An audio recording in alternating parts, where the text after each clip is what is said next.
Whether you love us or hate us, Inside the Game back live across your airwaves here on the National Soccer Network. Yes. I don't know how many that was. I didn't even count. Nate Wangler, Ryan Glinski spamming the horn button to begin the show here today as we head into our Friday episode. What's up? I'm doing good. Doing good. Just chilling, right, making sure good. all of our live streams are working. I forgot to do the Instagram one for a second there, so I had to scramble. But, just making sure all of our live streams are good. Hey, shout out Ramen1234-S1I. He said first one. And here. Yeah. And you have an Arsenal logo as your profile picture. So shout out. Hopefully we win against Southampton this weekend. I think we have Southampton. I don't remember. We got to get more of the Gunners in here, man. They love what you got to say because you're always sounding off about Arsenal. So we got to get some of them in the show. So that's good. That's a great way to start. Welcome in here to this final episode here, 263. Yeah, hopefully they do win. You're turning me into an Arsenal fan too. I was never really all that invested. I only liked Everton because I had a jersey. Someone just gave me a jersey once, so I was always just a default fan. But now, since listening to you talk about Arsenal for the last 700 episodes straight, now I'm turning into an Arsenal fan. So congratulations, you've done that yourself. That's your bidding. For real, Ramen. Let me know if you think we're gonna win the Premier League because I really need them to win the Premier League. Also, let me know who we're playing this weekend. I'm pretty sure it's Southampton. But again, with the whole international break, I just didn't. I don't know. I haven't followed the team because of the whole international break. There's no news. Yeah. It's weird. I don't know. It's weird. International breaks are just weird, man.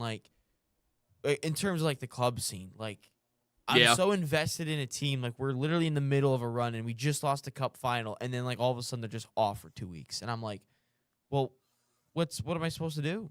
The thing that has saved me is the fact that the thing that has saved me is the fact that Michigan basketball is just making a run, and all that has been taking all my attention and all that fun stuff. And then I found a new love.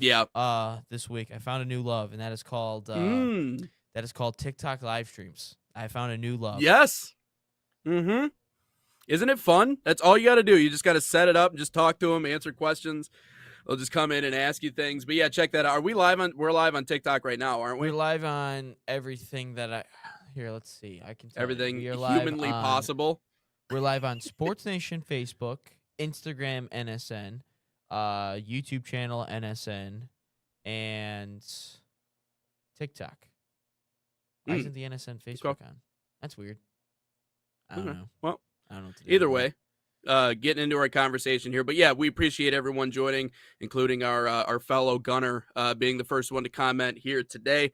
But check us out on social media. You know where, National Soccer Network or Sports Nation PMG. That page is also taken off. That's sports with a Z. Yaxel Lendenborg actually making another video yesterday saying, I'm not media trained. And he's not. I mean, the truth is he's not. So yeah, I think he's kind of leaning into. He did. From what I think he made another personal video, and I think the guys around him are like, "This dude's just clowning." I forget who was around him, but he's like, "I ain't media trained." Hey, so that means, I don't know if that was in reference to your video. That means he took that video to heart. I don't know. Axel, give me the Final Four, please. Give me the Final Four. I need to watch the game. Hey, Ryan, where are you going tomorrow? Indianapolis all of a sudden? Why? Axel Lendenborg invited me.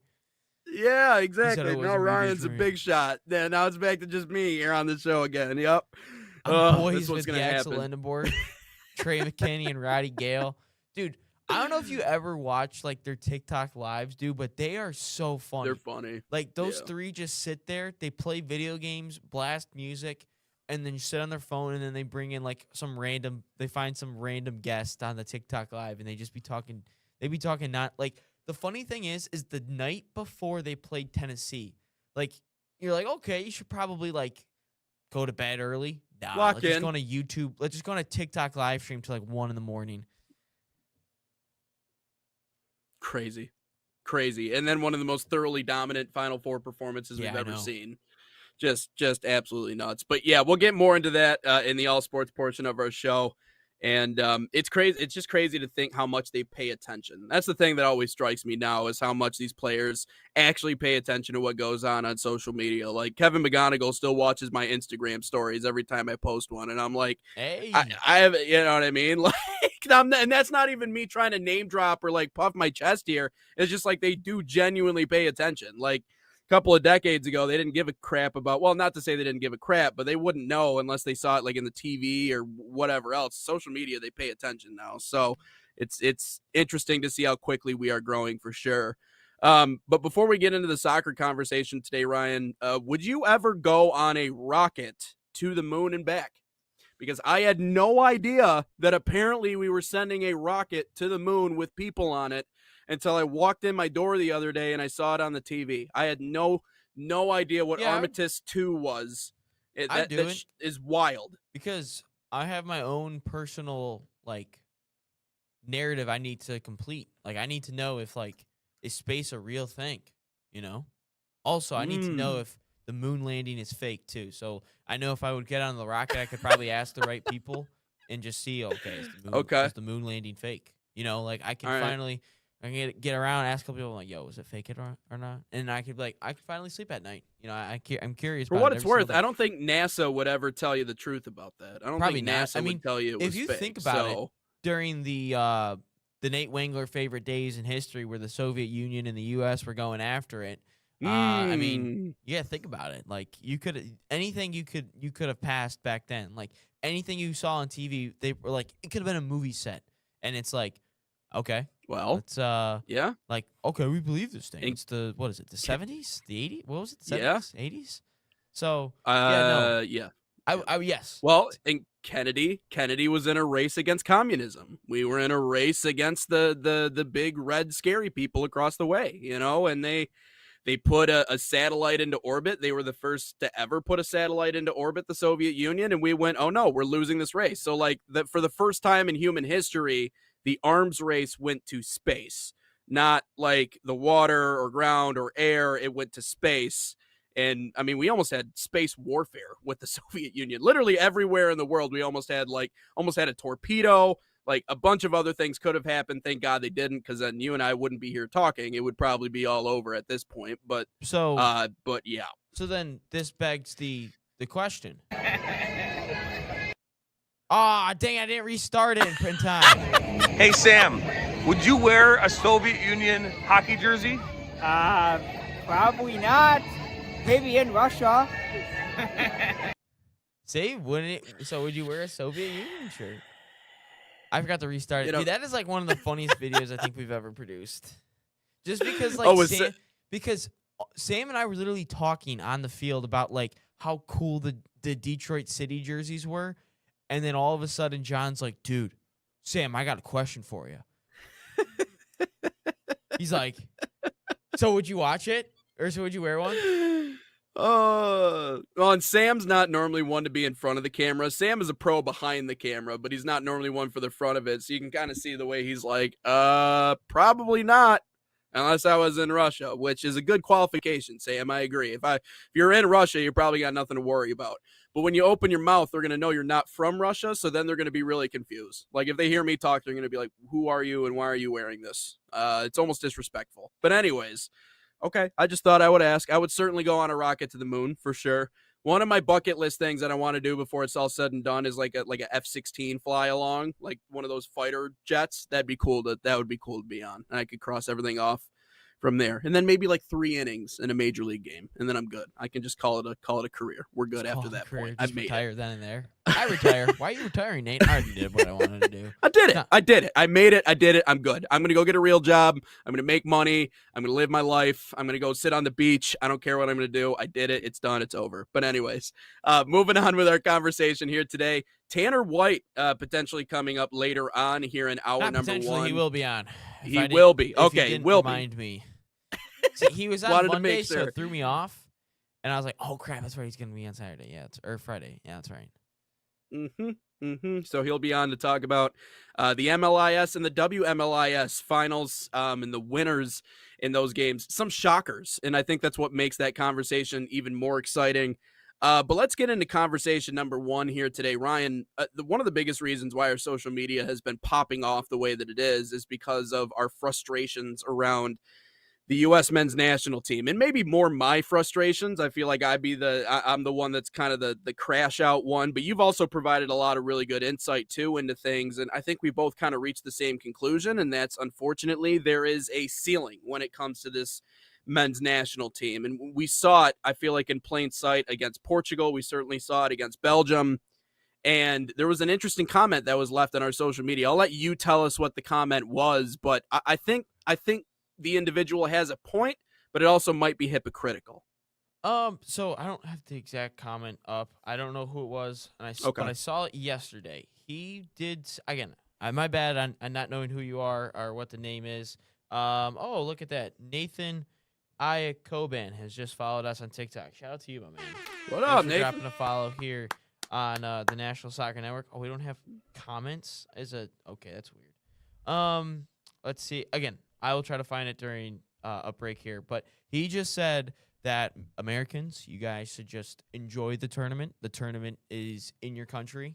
You aren't winning it, and you should just enjoy it. And I think he does have a point because, I mean, we're not winning it all, obviously. We're not winning the World Cup. We never were. I think the odds came out today. I think we have a 1.4% chance of winning it all, which is 1.4 too much, I think.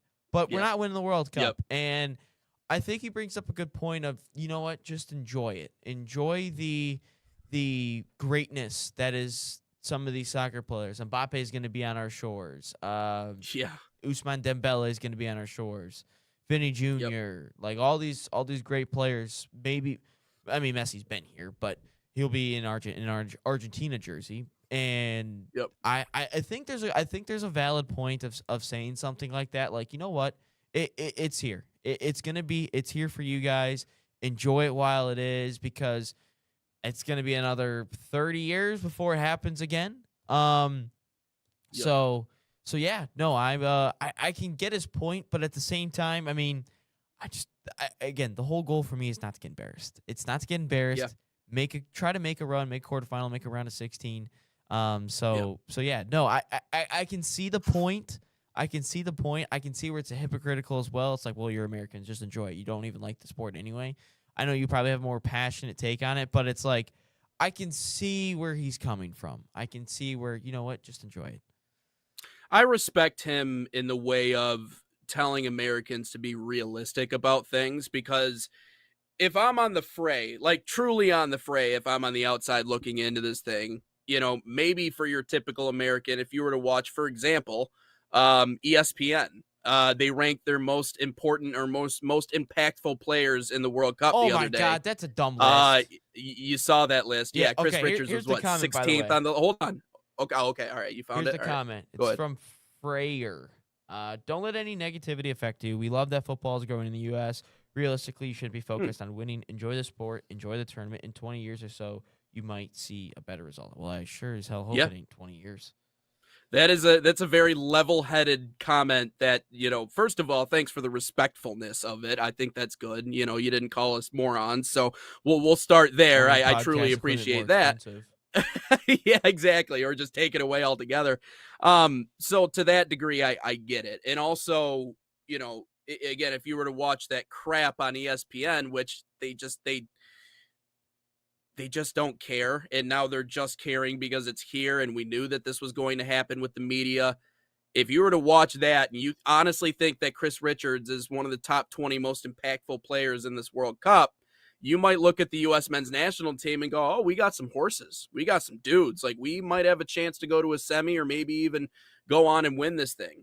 So for him to say that, it is a very gentle and kind way of saying, listen, you guys are not going to win the World Cup, point blank, period. And so to that degree, yes, I think while it is okay to be excited and expect more, it is also equally as okay to be real. And again, I talked about touching grass. I never really put the grass back outside. It's still right here on my desk.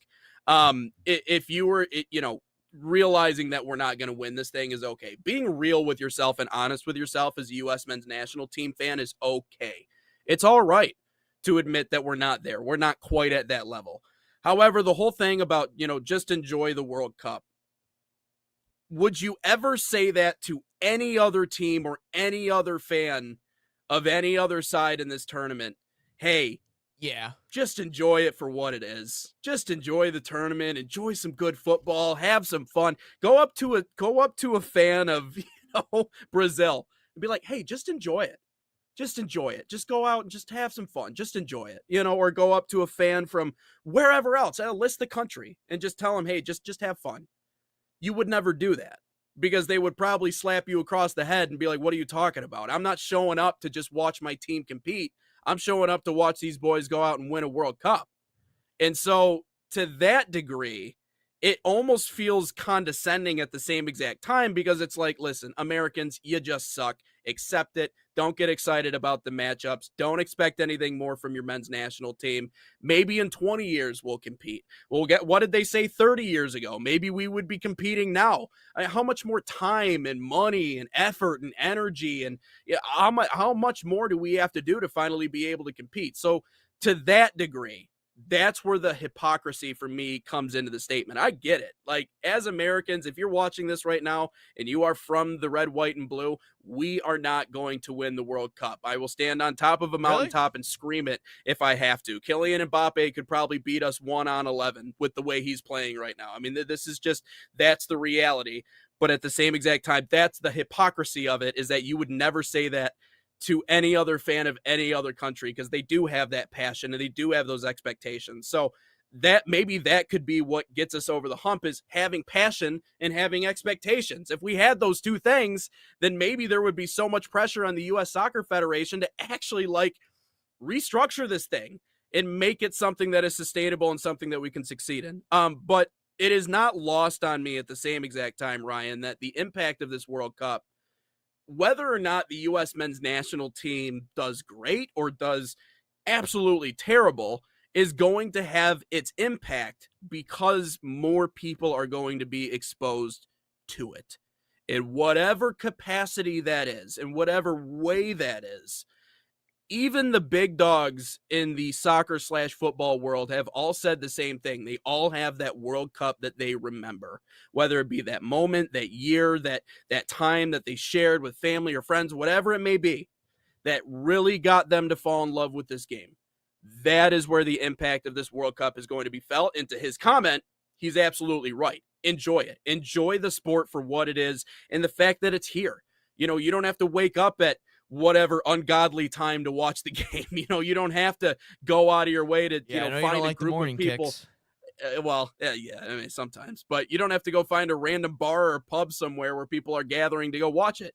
Everyone's going to be watching it. And so that is, there are good and bad to what he's saying, but I also feel like in a way it is kind of it's a clever backhanded comment, because he is saying it he's killing them with kindness, essentially, is what he's doing. And so I get it, but if we aren't to have any expectations for this team, then there's really no point in talking about him on the show, because then we should just mail it in and just say, well, we just suck and that's just that, but I refuse to believe that the United States of America cannot somehow figure something out in a sport that we've been playing for as long as we have, and we have as many kids participating at the youth levels we have. I mean, we're even starting to win in rugby. Like, what rugby?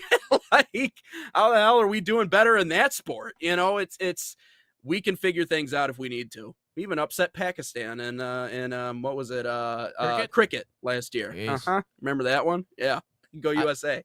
So I mean, there's obviously a handful of nations you can tell in this World Cup. Just enjoy it. You're there because it's expanded. Yeah, that's true. If it's like Haiti or something, I get it, or Scotland, or whatever. Yeah, but still, they would still get pissed off. There's it depends, because some nations are just happy if they score one goal in the tournament. They could lose 9-0, but as long as they score one goal. Who do you think will win? I imagine that's win the World Cup, says Ramen. I'm going Spain. Everyone is saying France. I'm rocking Spain. I'm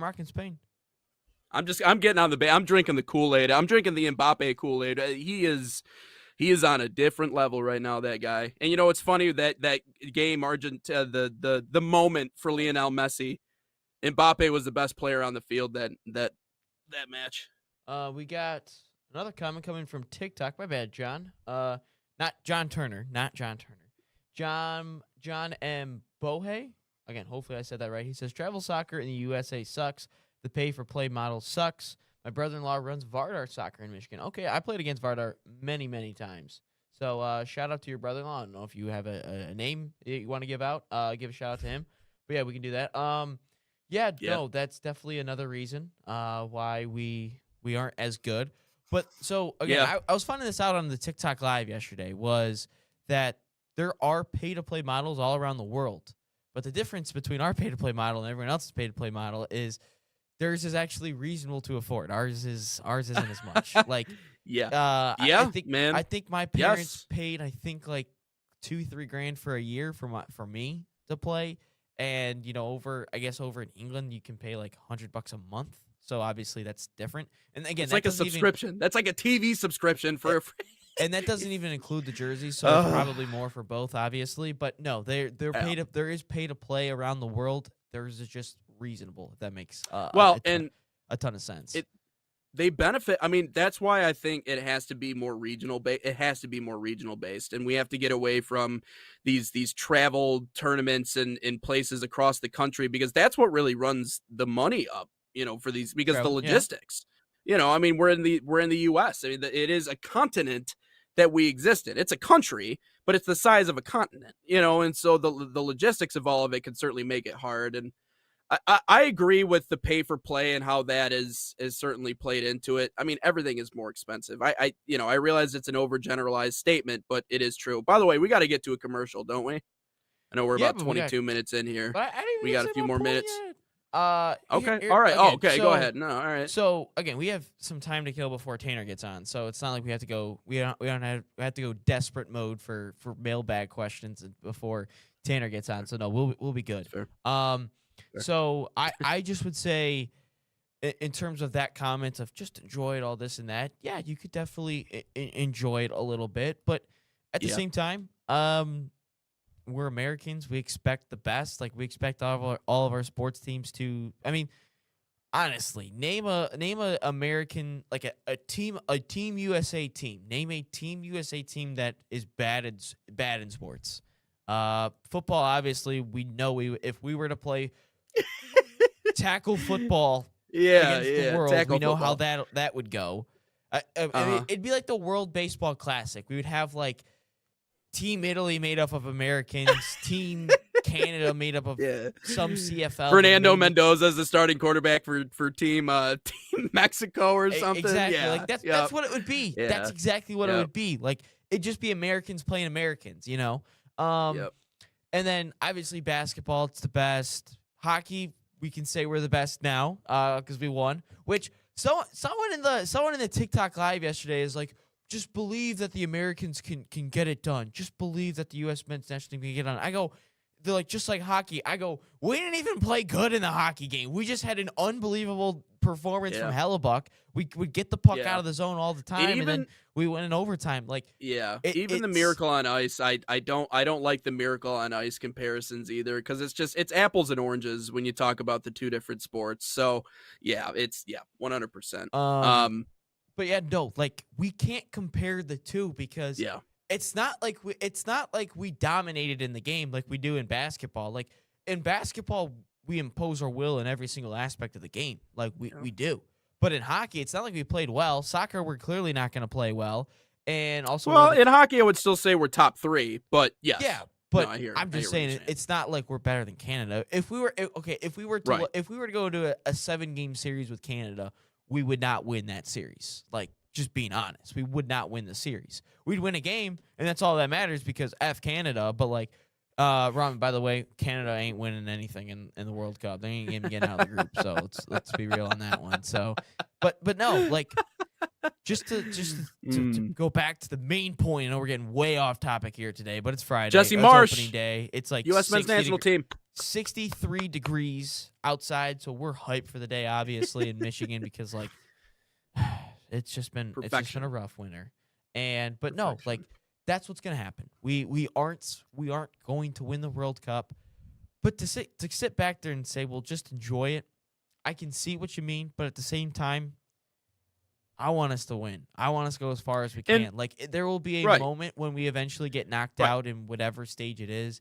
There will still be a moment where it's like, damn, man. Like, it's weird with sports. Like, I will not have, like, I look back at meaningless bowl games. I look back at Michigan basketball teams where I know they're not making a run towards the Final Four. And I look back at Arsenal runs in the Champions League where I know, like, we're going to get knocked out. But I, like, sit back there and it's like, after the game, and it's like, damn, we're really out of this thing. Like, you know, like, I can't not have expectations. Like, there's no way I can sit there and not have expectations. Like, the whole Michigan-Texas bowl game, I sat there before the game and I go, this game doesn't mean shit. And then by 2 drives in, I'm on the edge of my seat like, okay, what are we doing, guys? Tackle him. What, Bryce, what are you doing there? Like, I can't not have expectations about any of my sports teams. Like, I could sit there with the Tigers, and when they had like a 0.2% chance of making the playoffs, and I'm like, we're not in the playoffs. I'm like, we're not even supposed to be here. We're just playing with house money. And then we get knocked out in Game 5, and I'm like, what the hell? Like, I know we're not supposed to be here, but, like, damn. Yeah. There's also a difference between being competitive and being embarrassed and being just completely out of it, right? Like, there's a difference between being competitive and just complete futility. Like, that is the thing that as Americans, we just want to see them compete. Now, what does that look like? Again, Belgium can beat us, right? Because I'm Kevin. You got Kevin De Bruyne on your team. Definitely could beat us. All right, they could. Like, they can beat the what? I don't care. They're the better team. Fine, but is it 5-2, or do we bring them down to the wire in a knockout game and we lose it late and we can be like, okay, like we competed. We went out and competed. Like, it's so crazy to me because that's where my expectations are. They're not any bigger than that. I'm not talking about winning the World Cup. I'm not talking about any of these other things. I did for parity's sake on our social media, and I think people took me literally by my word, which is I was just like, y'all, I'm so serious when I say I'm joking right now. I am not this dumb, okay? Like, you know, but it is when all our expectations are is just compete, just show signs of life, and they don't even do that.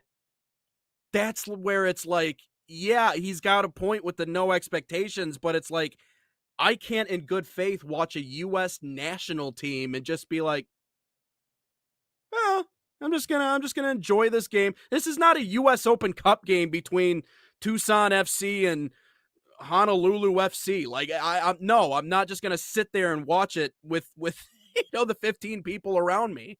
It's the U.S. freaking men's national team on U.S. soil, and that's why, even if it was in Brazil, or somewhere else, maybe I would say something different. Maybe I would say something different and be like, yeah, whatever. At least we didn't get embarrassed here.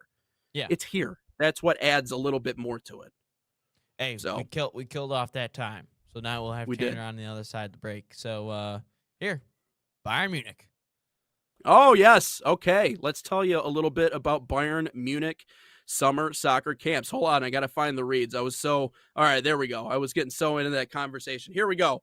FC Bayern summer soccer camps are a proud sponsor of the National Soccer Network, fostering football excellence across North America. Open to boys and girls of all skill levels, FC Bayern camps deliver elite training inspired by FC Bayern Munich's world-class philosophy. Select your city, start a promising soccer path.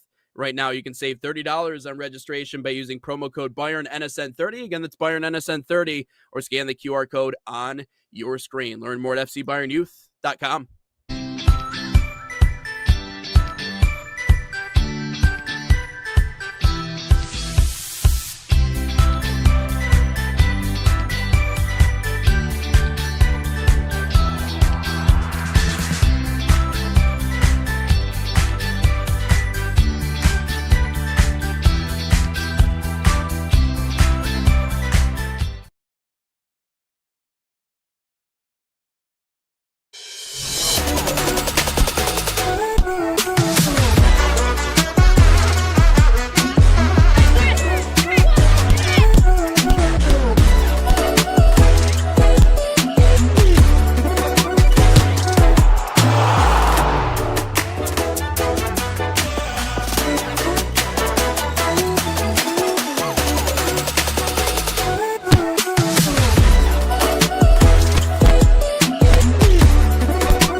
So the dream behind Irene's was simply to be a place where the community could come and gather.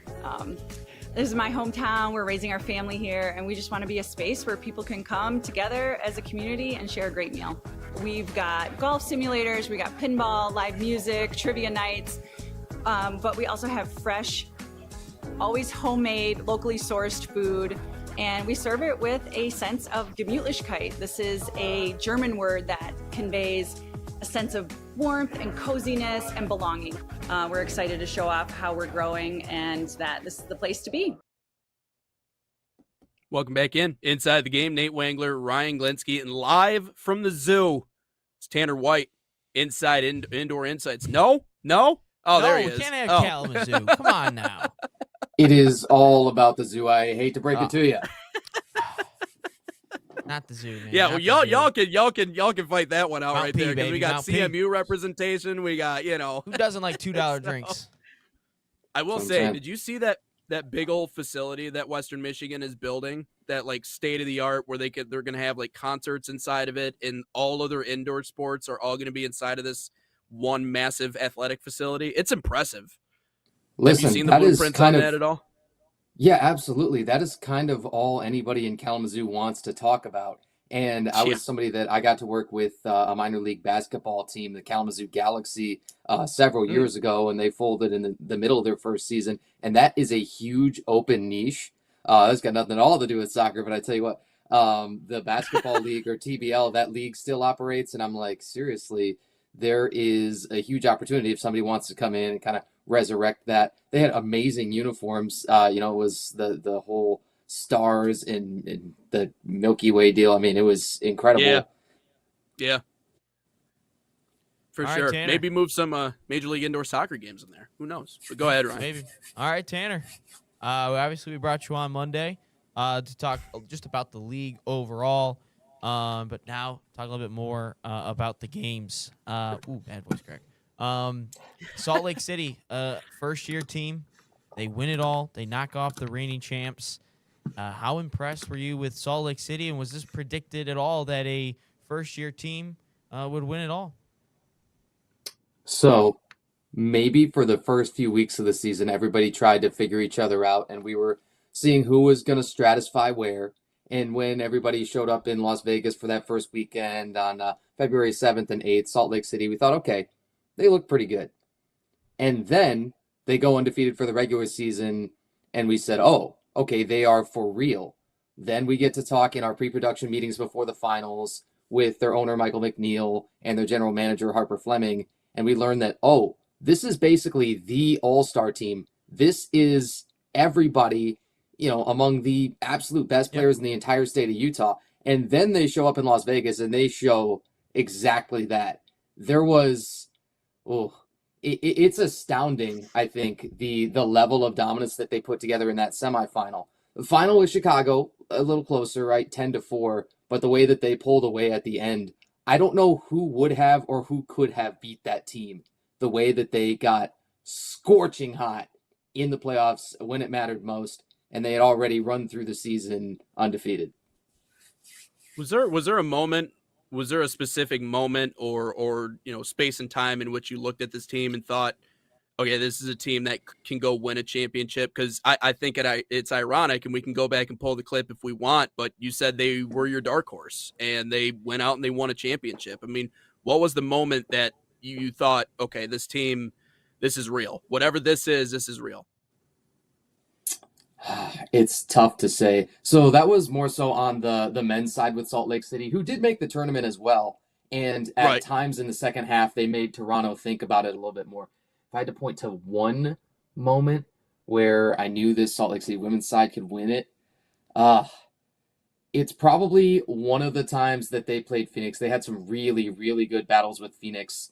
One of those was a 4-0 shutout in March. I think it was March the 7th that I would point to, and I'd say, man, if you can get Phoenix's absolute best, and we know how that team could shoot and score, and if you could take Phoenix's absolute best and put that shutout up, Jasmine Espinosa obviously leading the league in goals against average, just minuscule numbers, highest save percentage, almost 900. I think probably that match, having watched that, would have been, I said, okay, I think they're in playoff mode now. And then, well, you know what they did in the playoffs? They took care of business. I think the moment I knew they were going to win it is when Dominique Estrada scored 8 goals in the first game. You think that's okay. correlated? You think that's highly correlated with winning the game? Yes, I was like, okay, they might win. That might have played a role. This team's unreal. But again, another fascinating aspect I thought of the whole weekend was styles of play. I know a lot in pre-meetings we had, which was like the East Side teams, Chicago, Fort Wayne, they all talked about playing indoor soccer. They thought playing that style of brand. And then we look, and then the West Side, or the East Side, they mentioned that the West Side, they play the outdoor game. They play soccer, possession-based, all that fun stuff. Yet the possession-based teams won it all. They didn't do it the traditional ways, I guess, if you want to say. Is that something that maybe we could see in the next coming years? Is different style, every team playing different styles, and that type of style, that possession-based, that outdoor game, start to take over in the women's side? It's tough to me because I think what on the field people want to see most is kind of the 19-1 type of game. Arcade-ish video game numbers, everybody just, substitutions rapid, goals scored, dozens of them every game, huge numbers, records set all the time. I think that's what people want to see more. And that's not the winning style, really, of a Chicago Mustangs, right? I mean, they had been undefeated for nearly 2 entire regular seasons. Plus, we know they were last year's championship winners. It's tough to say. What you will see for certain is everybody adapting their styles to what the rest of the league is doing.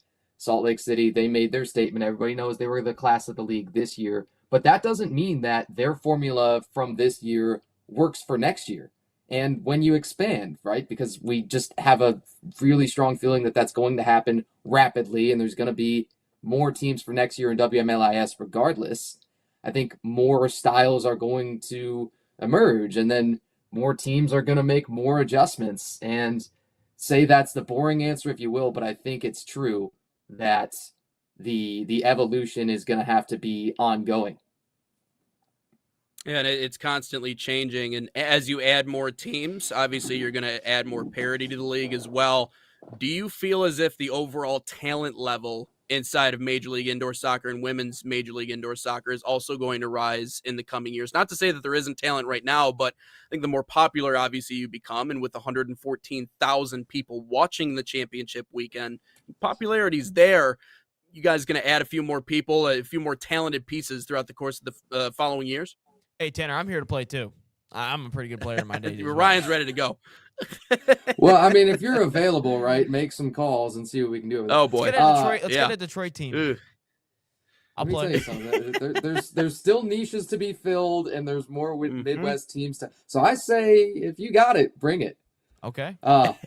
My best guess is that everybody has taken notice within the indoor world, and because the indoor world will leak into the outdoor world, that there is going to be a further talent pool all the time to choose from. That gives you a chance to find the true outliers. That gives you a chance to find the, if you want to call them freaks, maybe the physical specimens. And I mean, you got a guy like Chandler Hoffman with Salt Lake City on the men's side.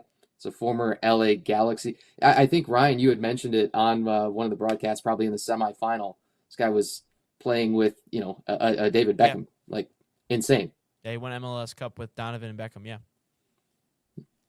Yeah, and funny enough, we also covered another tournament this past fall that he was the chairman of, or commissioner of, so I thought that was good. But over to the men's side, 4 different champions in 4 different years. Toronto gets it done this time. Is that a good thing for the league? Just have different champions every single year? It's a champion from another country. I think that's one of the biggest things for the league, right? I think that, so everybody knows, Cleveland expects themselves to be in the postseason, right? And they got there, and then Amarillo takes them down, and that was the championship rematch from last year. The storylines wrote themselves, and they were so easy for myself and Kevin Arnold to pick out. They were, it's kind of a layup that was given right to us. And Grand Rapids in the 2022-23 season, the very first season, that club's already departed the league. And every single year we're telling different stories. Every single year we're celebrating a different winner. I don't think there could be anything better for the league. Every single year it's up for grabs. And that usually comes all the way down to finals weekend, where what do I tell you every single week of the regular season? We don't know what's going to happen. We have these ideas. We have these on paper projections of teams. And then everything out on the pitch is just, it's random chaos. It's particles colliding. And it's just this kaleidoscope of events that you could not predict. You can't write this script. You have to just appreciate it when you're in it. That's a great line. Particles colliding. I don't think I've ever heard that before. That's awesome. And I agree. That's it. The madness of it is awesome. I will say Toronto was kind of put into a position in that championship game that their backs were against the wall. And for a team that we said really kind of all year was one of our favorites to win the championship, we talked highly about them. It's when you find your back against the ropes in a championship setting, it's hard to rally back from that, but that's exactly what they did. I thought that was really one of the more impressive things about that. By the way, Canada, if they can't win a Stanley Cup, they got a championship in the MLIS. I will say that. I will say that. They run the indoor league. I will say that. But what were your biggest takeaways from seeing Toronto rally to win that game? Because that was a valiant fight after kind of being put on the ropes early in that one. Absolutely. I think the top thing that they did probably was a shutout for the entire second half. We didn't really mention it during the game because we knew, Kevin Arnold and I and Ryan, how tight it was. And we knew that one mistake here or there is probably going to decide this. And nobody wanted to blink and then something crazy happens and we're just totally off. So I think that entire second half that Toronto put on defensively, yes, they got the late goals and they put it away with the, I think it was Osman Hussein and Jonas Jama, both in the fourth quarter scoring late. And then Amarillo even pulling the keeper and getting a couple of good looks, and Philip Zendelik in goal still just shutting it down like we expect him to do, like a defending goalkeeper of the year expects of himself. The entire second half was just such a swarm. It was kind of the Toronto formula and everything that they expect to do. They held a ton of possession and they beat people up physically and they got it done in the clutch like they'd done all year. I want to talk about another game, and I think this is a sign of a really good league and a good playoffs is when your semifinals are good as well. And I thought that it was a Cleveland Amarillo. That was an unbelievable game, like just back and forth, goals all over the place. You had the reigning champs against I think they both played in the finals, I believe, a year ago. Yeah, that's right. And I just thought it was an unbelievable game. Is that something that you also kind of take into stock of how well that tournament specifically was? Like, you had really good semifinals as well as a final. Yeah, absolutely. That fourth quarter of that Cleveland and Amarillo match, we again didn't say too much about it because everybody could kind of tell that either the wheels were falling off for Cleveland or the avalanche from Amarillo was coming down all at once. A 6-2 goal margin in that fourth quarter. Our jaws were dropped, and some had said maybe Cleveland has it coming. Some had said maybe Amarillo's angry, and they need to get a little bit more. They need to really establish their position as, hey, we are the dominant club in MLIS, and if they win the 2 back-to-back championships, it'd be hard not to say that, right? And what they did in that fourth quarter is just the same thing as Toronto did defensively in their final. Well, Amarillo did it offensively also in the fourth quarter, also when it mattered most. They absolutely slammed the door and hammered Cleveland in that fourth quarter. You know, I one of the things I appreciate about bringing you onto the show are your background decorations, what you got going on back there. You got a lot of trophies, got a lot of personal accomplishments. I'm also interested about your book collection.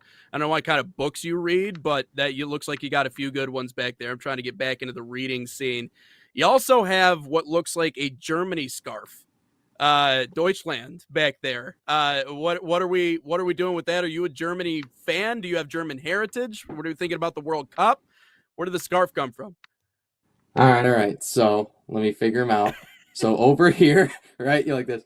Okay. Yeah. So over here, a former German exchange student that we had. I was in maybe 8th grade, and Atletis over here, Atletico de Madrid, was a Spanish exchange student from even earlier on, and of course they love the national teams and the international teams, but also their own more local sides, right? And so they both had given those to us, and then I need to create a soccer backdrop on short notice for the show, and I said, all right, this is gonna have to do. You know, the little towel racks, little towel racks up here. Those work just fine. I tell you what, I got to get my Syracuse diploma up over here real soon. That is here. I just, I got the frame and I put it in there. Just haven't hung it up yet. But that's the next thing coming. In terms of my book collection, of course, there's sports stuff in there. There's old school textbooks and things. I think up on the top shelf is probably some karate trophies, some taekwondo. You know what I mean? From back in the good old days. So, Tanner, are you also a big fan? Do you watch the outdoor game as well? I know obviously you're big indoor, but do you watch the outdoor game as well? I dabble, and I never thought of myself. Yeah, it's right. I really do. I never thought of myself as a soccer guy, and then now here we are as soccer's really forming a huge part of my life this year and last year. Whether I thought that would be the case or not, it doesn't matter, because here we're in it now in MLIS, WMLIS, and even our exhibition side. It's exploding, and want to continue to be a part of it. So, who do you think wins the World Cup? Do you feel the game growing on you a little bit? Well, of course, it has to. I think because of I've mentioned this before. I think probably the very first episode I came on the show, people say sometimes that, well, the outdoor game can be kind of slow, and well, maybe it's not my favorite to watch. Okay, so take all of the kind of issues, if you will, of the outdoor game away. Now, some people say that those are the beautiful parts about it, but take all of that away, and you get indoor soccer. You get what we get to watch all of these weekends from November to the end of March here, and you get the fastest paced game on 2 feet, and it's amazing.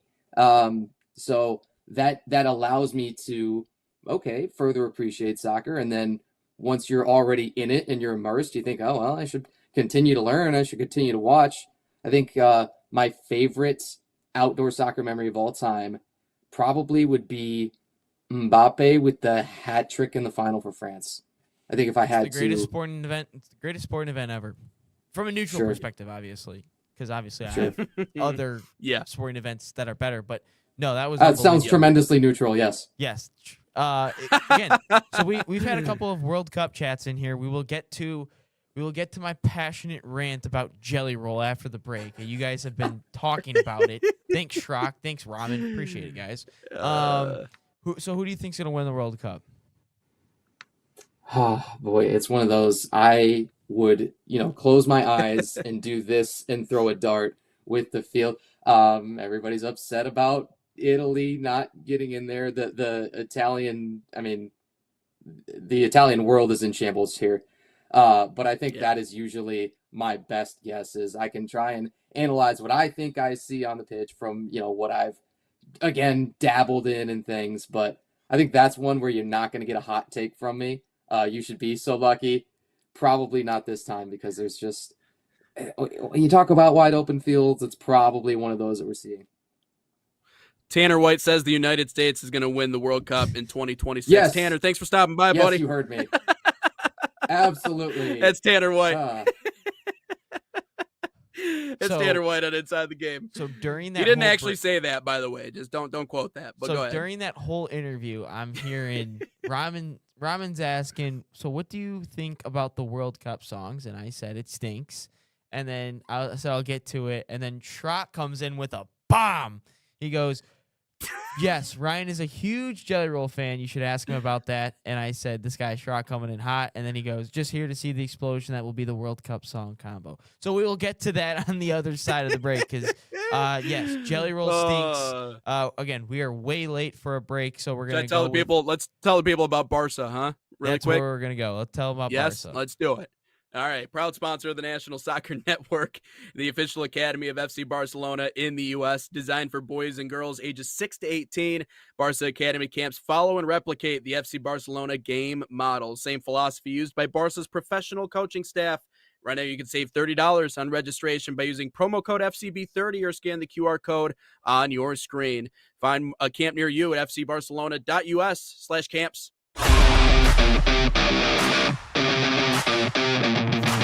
In Barca camp, I sing my song Grown on and off of the field.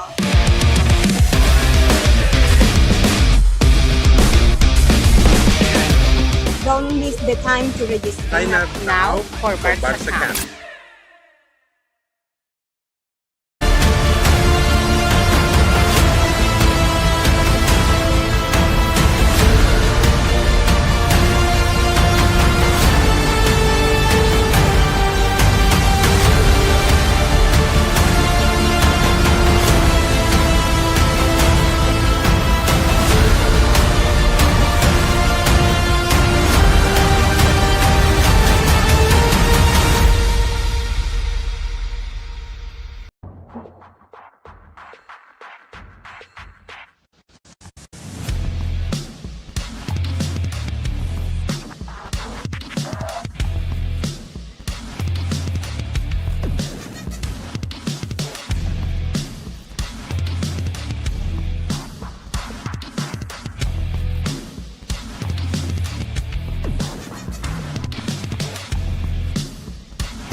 I feel like it would be nice to have music lead us back from commercial break so we could work in a Jelly Roll song on our way back to the Jelly Roll rant. Hello, everybody, and welcome back in to Inside the Game.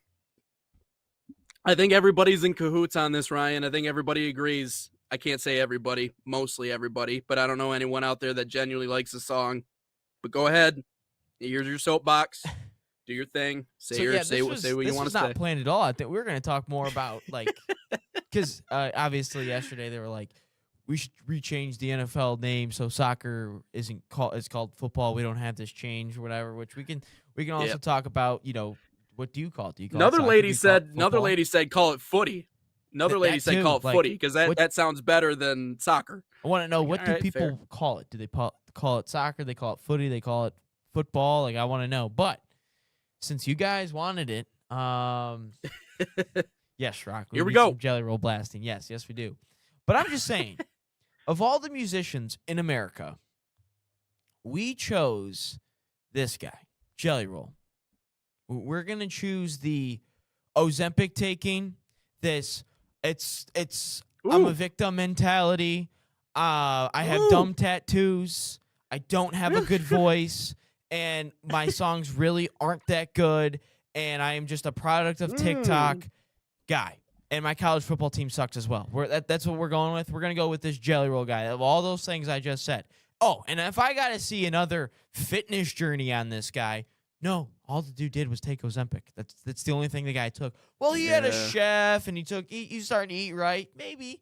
But you don't lose like 100+ pounds in less than a year unless you just starve yourself. But no, of all the musicians we had, we chose this. And I want to go down the World Cup songs that we've had in recent. Of all the World Cups I've watched, 2010, Shakira, unbelievable song. Like, that is the greatest World Cup song I think we've ever had. Then we go to 2014, and there's two bangers. We had Shakira again with the one song that I don't remember the name of. And then we have J-Lo and Pitbull and the other Brazilian artist, I don't know her name either. But that song was unbelievable. We Are One. Again, great song. 2018, I was listening to it yesterday because I forgot about the song. It was actually a pretty good one. It is called Live It Up. It's by, Nicky Jam featuring Will Smith and Era something else, another girl. That's another good song. It's another good song. Yeah. And then we had I Show Speed in 2022 because I don't know what the 2022 World Cup song was doing. I didn't understand a single word. But then we had I Show Speed who's like, you know what, America, I got you. World Cup. Like, it's such a stupid song, but you know what? It's hype, and I like it. But then, and America, who's had a very bad run of musical performances here in 2026. We had Bad Bunny, who no one understood a word. If you're saying you liked it, you're just lying to yourself. You didn't actually understand the words. But, I really liked it. No, you didn't. The only part you understood was the Lady Gaga part. That was the only thing you understood. And then we're going to have Jelly Roll with this other artist from Mexico who I've never heard of before. Some country guy. I'm sure he's probably good. Probably better than Jelly Roll. I mean, I'm probably better than Jelly Roll. But no, of all the musicians we had, we choose this guy. And we even chose him for college football a couple of years ago. No, this guy stinks. We could have had Bruno Mars. We could have had Drake. Could have had Rihanna.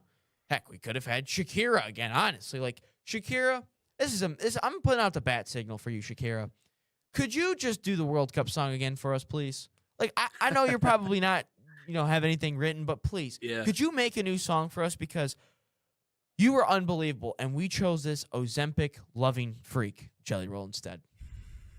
Yeah, I mean, listen, if you don't like country, I get it. Or if you don't like that version of whatever Jelly Roll does, that's fine. See, I don't think he's okay. I don't Shrock, think let me get to this comment from Shrock. He goes, I will say that it completely changes the cadence and tone of previous ones, which is interesting why the U.S. went that direction. Loved to bouncy and party feel of the previous songs. That's what it is. That's what the World Cup is. It is a giant world party. Because there's no seasoning, there's no feel to it, and the other thing is we talked about how this entire thing was going to be Americanized. I didn't realize that it would be this glaring this quickly, but that is another example of the Americanization of it. But you're right. I mean, hell, even like Pitbull, or you know what? I don't know if you hate on Lady Gaga. She has an amazing voice. Like, she's genuinely a very good singer. That does okay, but I'm just saying, like, she's very talented. But Bruno, Beyonce, anybody bring up a good could. Point about the party feel of previous songs. That's the point of the World Cup. All of these fans from around the world, whether that's Brazil, whether that's Colombia, whether that's the Ivory Coast, whether it's England, all of this is a giant party for everyone because they are not an American fan. An American fan is about, let's post on Instagram. Okay, let's TikTok it.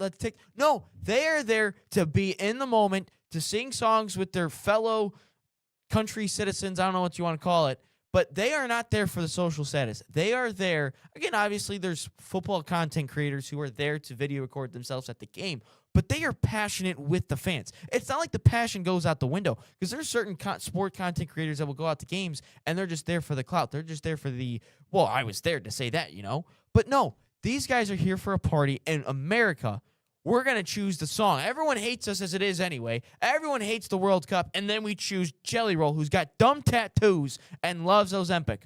That's what we're choosing? That's what we're choosing here?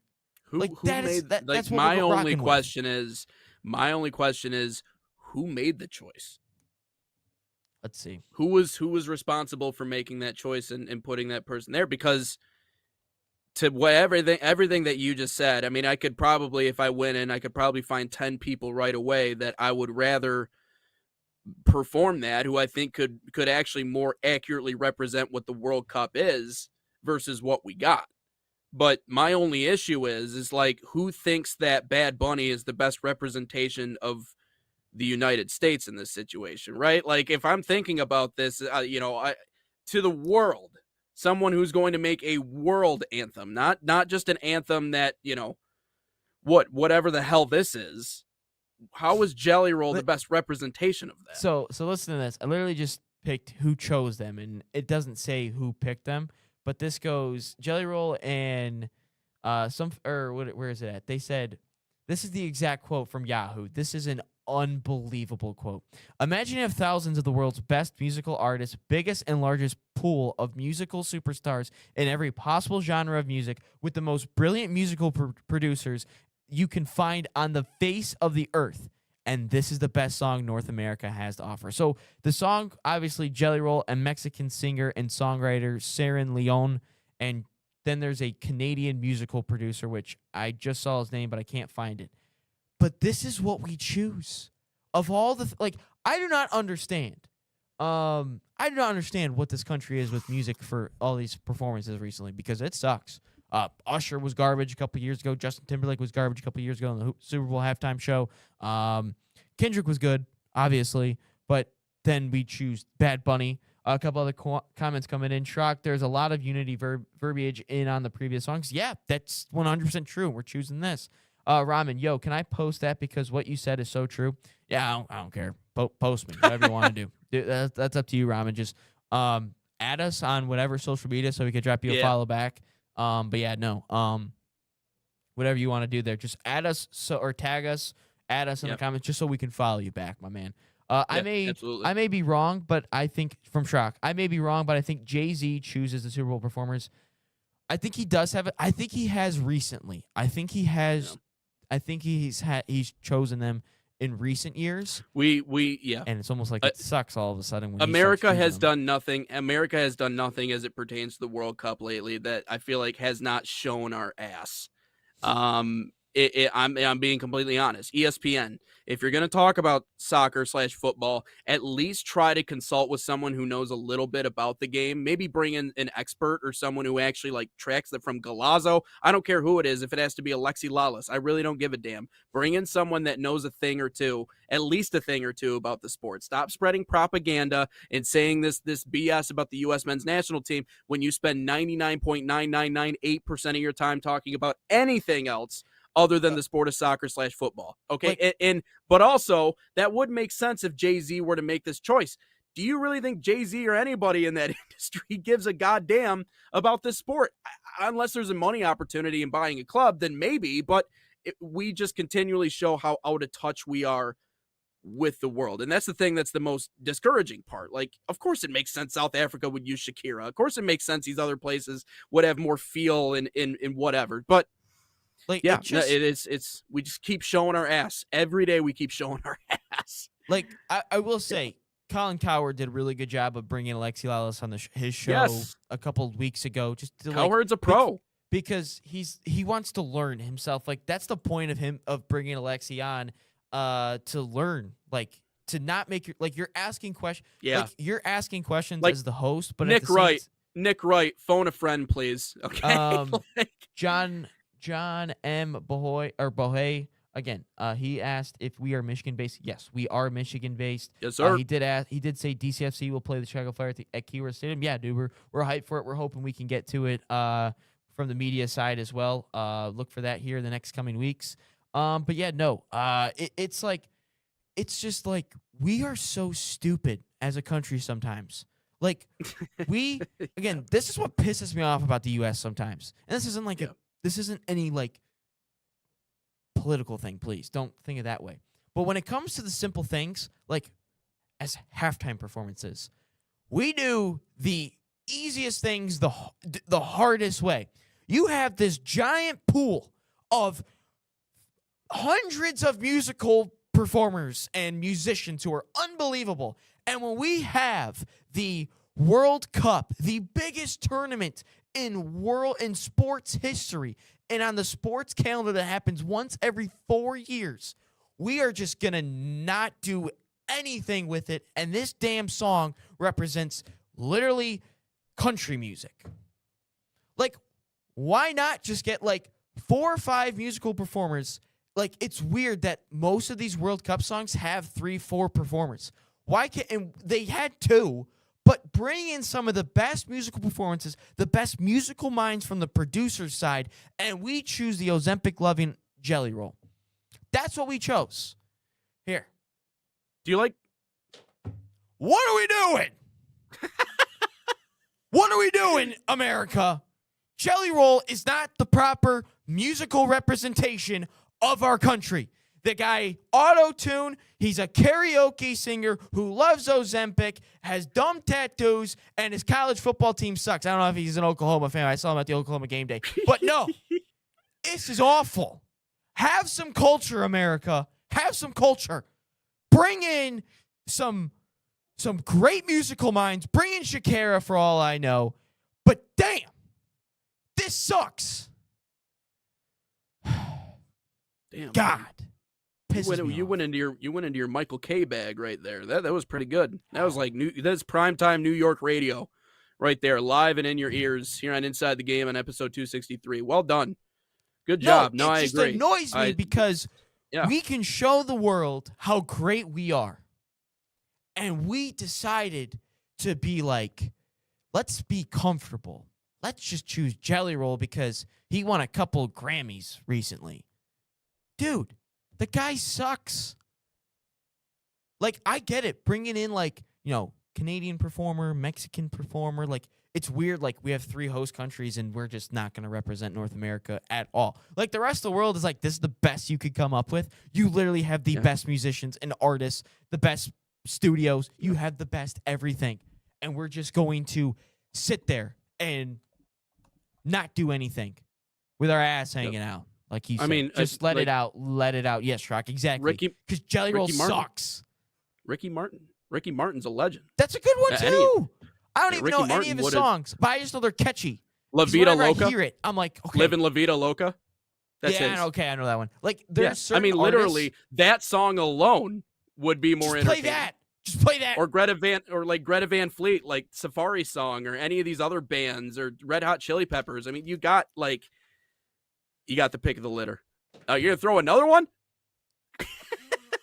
You're running out of pens, dude. How many you got over there? No, you got a whole desk full. Oh no.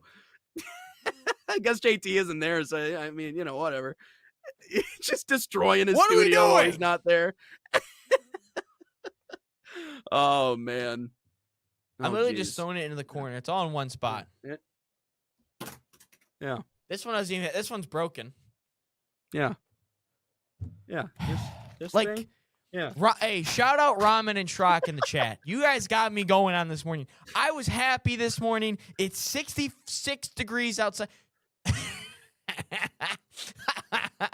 It was 66 degrees outside. We got the Wolverines in the Final Four tomorrow. We got Arsenal back in action tomorrow.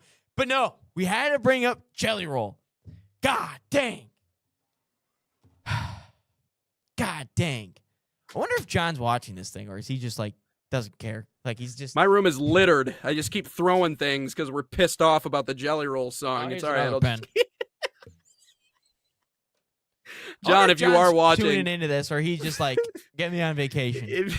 He's like, I if just you want are to be on vacation. If you are watching, you're gonna have some cleaning up to do when you get back, simply because Jelly Roll did the song. So Ryan, Jelly Roll did this, John. If Jelly Roll did not do this, you know what? I'm gonna make a TikTok video at some point this weekend. I might not post it tonight. Probably post it on the weekend. It's just gonna be the top 5. It's gonna be the top 5 World Cup songs, because I'm so livid with what America has done. Even Waving Flag. Dude, that's another banger in 2010. I was about to bring that up. Yeah. Jason Derulo of all people had a good song. He had a good song. Jason Derulo of all people had a good song in the World Cup. Never felt like this before. Ryan, how many pens do you have with you, dude? Dude's got a... Well, how many pens did JT? JT, like, collects pens. That was nice. Yeah, heck yeah. No, that's my remote. I'm not going to throw that. Nope, I need that one. Yep. This? America! Tanner White business card. Oh, that didn't go far. that just made it past the computer. You need to get a clipboard. You need to get a clipboard so you can, like, snap that one when you're pissed off over your knee like a head coach after a timeout. Oh no. Don't break anything too important. Oh! I thought the clipboards were on the TV over there. You play 52 pen pickup? All right. Hey, well, while he's throwing all those, let's take a break here on Inside the Game. We'll come back. Ryan will pick up the pens off the floor in the meantime. That didn't sound good. Me trying to do my homework where are my pens, right? John's gonna come back and he's like, where are all the pens? He's gonna desperately need one to, like, write a number down or something. Like, where is it? Dude, Ryan, where are all the pens? Well, they're all in one spot. They're just on the floor. They're just over there. Yeah, just go pick them up. Do I have 4 more? Oh. No, I don't. I think I threw them all. I think all the pens. I'd have to go in the other room to go get more pens. No, I only brought 2 pens to the party, so. All right, yeah, let's do it on the other side. Soccer or football? What do you call it? I don't know. We just got on this jelly roll rant. God dang. Yeah. We'll get to that Man on City? the other side. Footy. Yeah, footy. I do think footy is a good way to go about that. I'd agree. Yeah, Man City. Let's chat. Man City soccer camps. They are a proud sponsor of the National Soccer Network, bringing world-class training inspired by Man City's global football philosophy. Players across the United States. Open to boys and girls of all skill levels. By the way, if they get relegated and get docked 60 points, I think there's going to be a lot of pens flying around the Man City front office. But these camps focus on technical development, decision-making, and playing the game the City way. Right now, you can save $30 on registration by using promo code MCNSN30 or scan the QR code on your screen. Find a camp near you at usacamp.mancity.com.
Welcome back inside the game here on the National Soccer Network. Nate Wangler and Ryan Glinsky here for 263.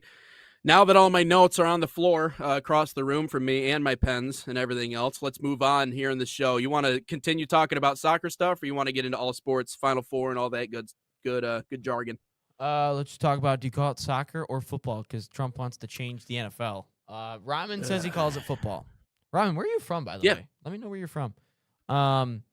Yeah, no, Trump wants for to what change it's worth, NFL or he wants to change the NFL name so that soccer becomes strictly football.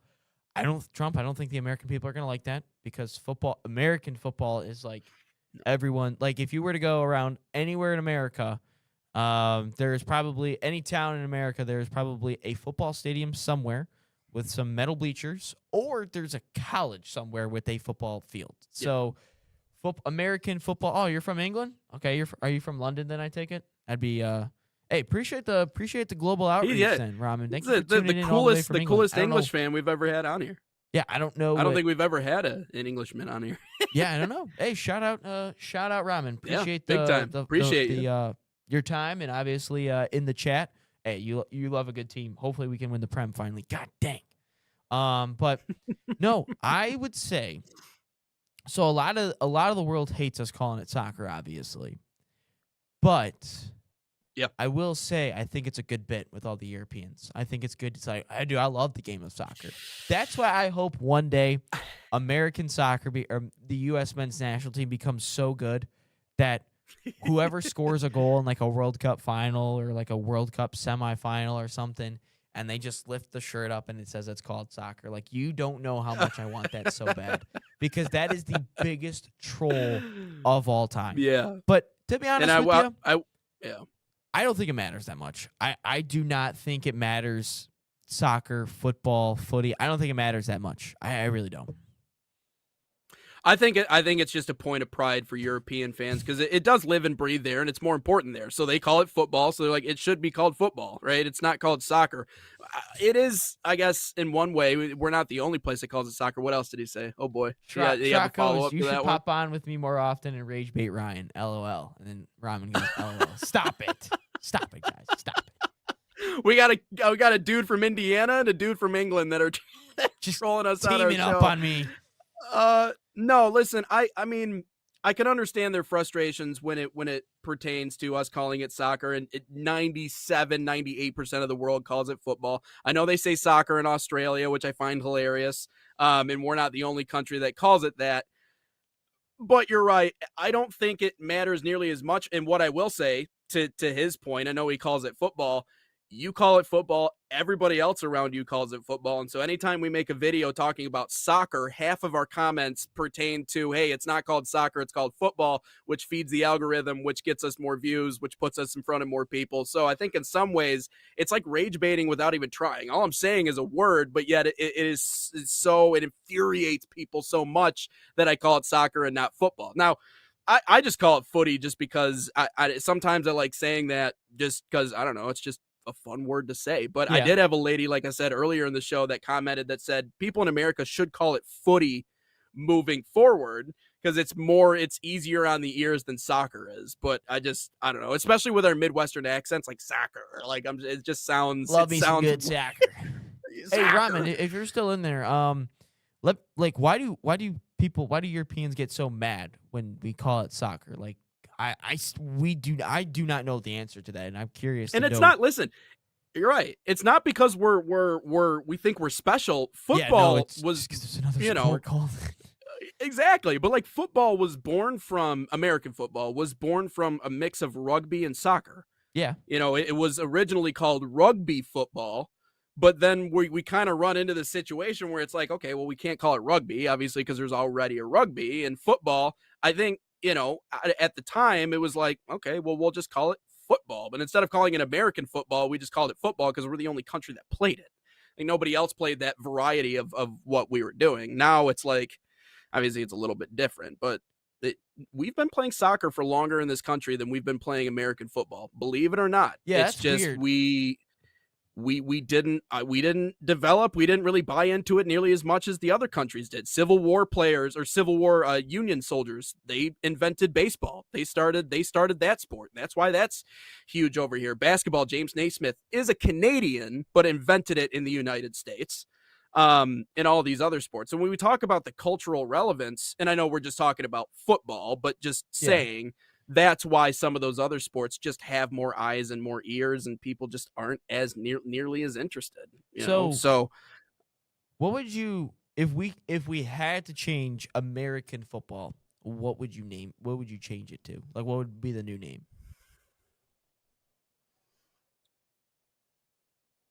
I mean, just what if we just called it American football?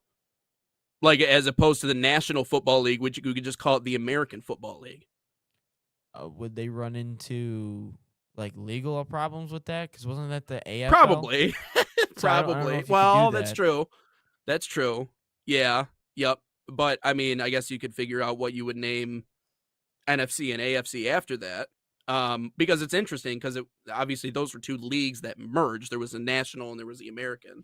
He said, Robin says, I guess it's just because it's not what it's called.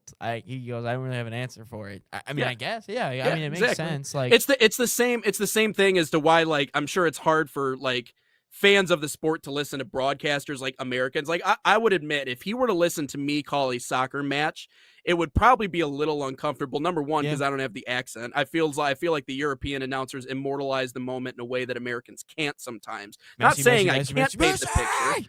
Yeah, I mean, I can certainly paint the picture, but just the sound of my voice, but also the terminology it's like it's the same. If I said like the sidelines as opposed to the touchline, like it's the same thing. Like they're going to be like, that's not correct. Like, we know what you're getting after, but that's not what it's called. At least not in this sport. Robin, it's not the crease, it's the 18. You ever get a chance, go on to the Pat McAfee show and listen to them talk soccer. It's Or Nick Wright and ESPN. They think team names are like cities in Europe, and they think Balogun is like the greatest thing since sliced bread. Like they think Balogun is like the best striker in the world, and it's like, oh my gosh. So I just went up on the thesaurus, and I was like, synonyms for American football. One for whatever reason says rugby. That's weird. American football, we talked about. Tackle football. Gridiron football. I kind of like that. Pigskin. Pigskin. Game. That's what I was gonna say. That yeah. Pigskin sport. Okay, that's someone called it egg ball in the comment the other day. What'd you say? Someone called it like egg ball or egg something in the comment the other day. Egg ball. Yeah. Okay. Pass me the advertisement, egg. Paul. Yeah. Remember that one? You got pissed off about that one. Yeah, I did. I was like, you know what? You guys have advertisements on your kits. Okay, so I did. Okay, what other countries call it all? Everyone seems to just say American football. Mexico calls it football americano. UK calls it American football. Germany calls it Americanshire football. American football spiel. Americanshire. Australia calls it the gridiron. Japan calls it gridiron, mate. Okay. Japan calls it American football. Don't even want to attempt the Chinese version. India just calls it NFL football. Okay. Brazil football americano. France. American football. And they love it too, for whatever it's worth. Like every time we go and play in these places, like this is why the NFL has like this like greedy hunger to like go expand overseas and have those international games, which Ryan does not like, but it is popular. It's stupid. But it is. Yeah, I mean, it's I just think American football would be an easy switch, and then we don't have to have this conversation anymore. It's just I think there's a point of pride, and you would have to get the people in the football world interested enough to want to make a change like that. But I don't think Roger Goodell or anybody else in the NFL or college football is like, no, we don't care. Ramen says they should call it handball. Schrock says just call it sports ball. Can't confuse it. David, sports ball. People would still get confused. Sports ball. What's that? Oh, yeah. It's just football. Yeah. Robin says face purple like smiling tears. I don't know what that means. Face purple smiling. Maybe that's just like emotions in the game. I don't know what you're talking about. Let me know what you're talking about there. Ramen. Maybe I'm missing code that one. Maybe there's like a joke in there that I'm just completely went over my head. Right over. Yeah, wow, exactly. That's a great joke that just went straight over the head, past my ear. But yeah, and again, back to the international sports. Why do it again? Just do what the Premier League and the La Liga and the Bundesliga clubs do. Play all preseason games overseas. Play every single regular season game in America. If you still and then you know what you tell the superstars in the preseason that don't want to play, you play one quarter, and that's what you do. You play one quarter, and then if that drive continues in the second, just finish the drive out, call it quits, and then you can just sit there. Or okay, that's Schrock, you read my mind. I was gonna get there. It says, if we're gonna quote South Park, Sarcastaball, yes, Sarcastaball would be a fantastic name for American football. Yes, I would agree with that comment 100%. Because I was thinking about that. I was like, what was the football in South Park? What was football in South Park called? Because I was going to watch it. I watched that episode the other day, and I was like, what's it called? Where they have the tinfoil hats. You got to be super nice. It's a laughing emoji. Okay, gotcha. Okay, that Ramen says the face purple smiling tears, a laughing one. Yeah, went straight over my head on that one. Thank you for the clarification. I stick by my theory that Americans are better at throwing things and Europeans are better at kicking things. I stick by that. I just stick by that. I don't know what it is. Y'all are better at kicking stuff and we're better at throwing stuff. I don't get it. It just is what it is. A lot of what we do is a lot of throwing, shooting, pitching, throwing the football, running with our arms. We have to use our hands. All right. Like you can't tell us not to use our hands. We got to use our hands. Before we go to break, we'll finally get to Who to Better. Finally, it was supposed to be on Wednesdays, and we forgot about it. But it's Final Four based. It's based off the Final Four. Ryman, let me know if you watch any American sports like NBA, NFL. Who's your NFL team? I imagine he has an NFL team that he likes. If he likes watching the sport, depends. I'm always depends fascinated what by he this. says. But let us know. Well, I'll read it. It depends on what he says. If he says right. something outlandish and a team I don't like, it won't be good. But we'll read that on the other side of the break. We did all the reads, correct? We did all the reads. Yes. Yep. Don't say the Chiefs, Ramen. Anybody else outside of that, you're good to go. I think for the most part. Packers. Maybe not the Bears or the Pack. Yeah. Okay. But all right. Anyways, we'll be right back.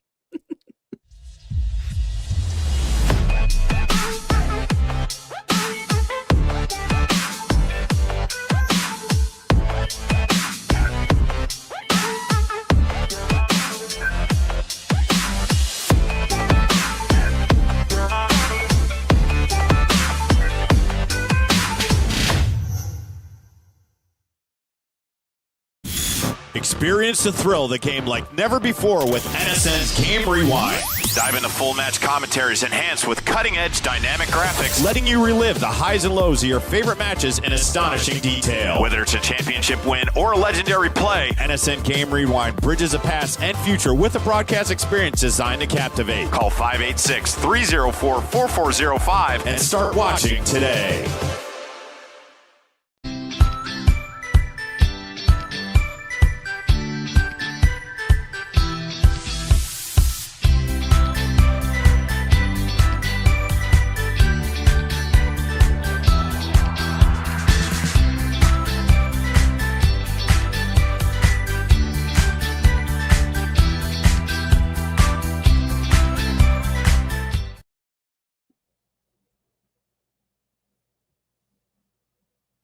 We are back in live and Inside the Game, episode 263, final episode of the week.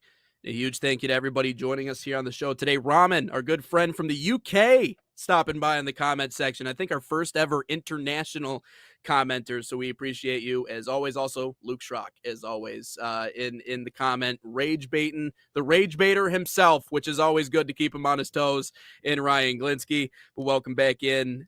We got Who to Better today. I know that's normally a Wednesday segment. We were getting so caught up in everything else that was going on in and around the show, including our debate about the USSR and the United States. Ryan and I bringing back the Cold War in style.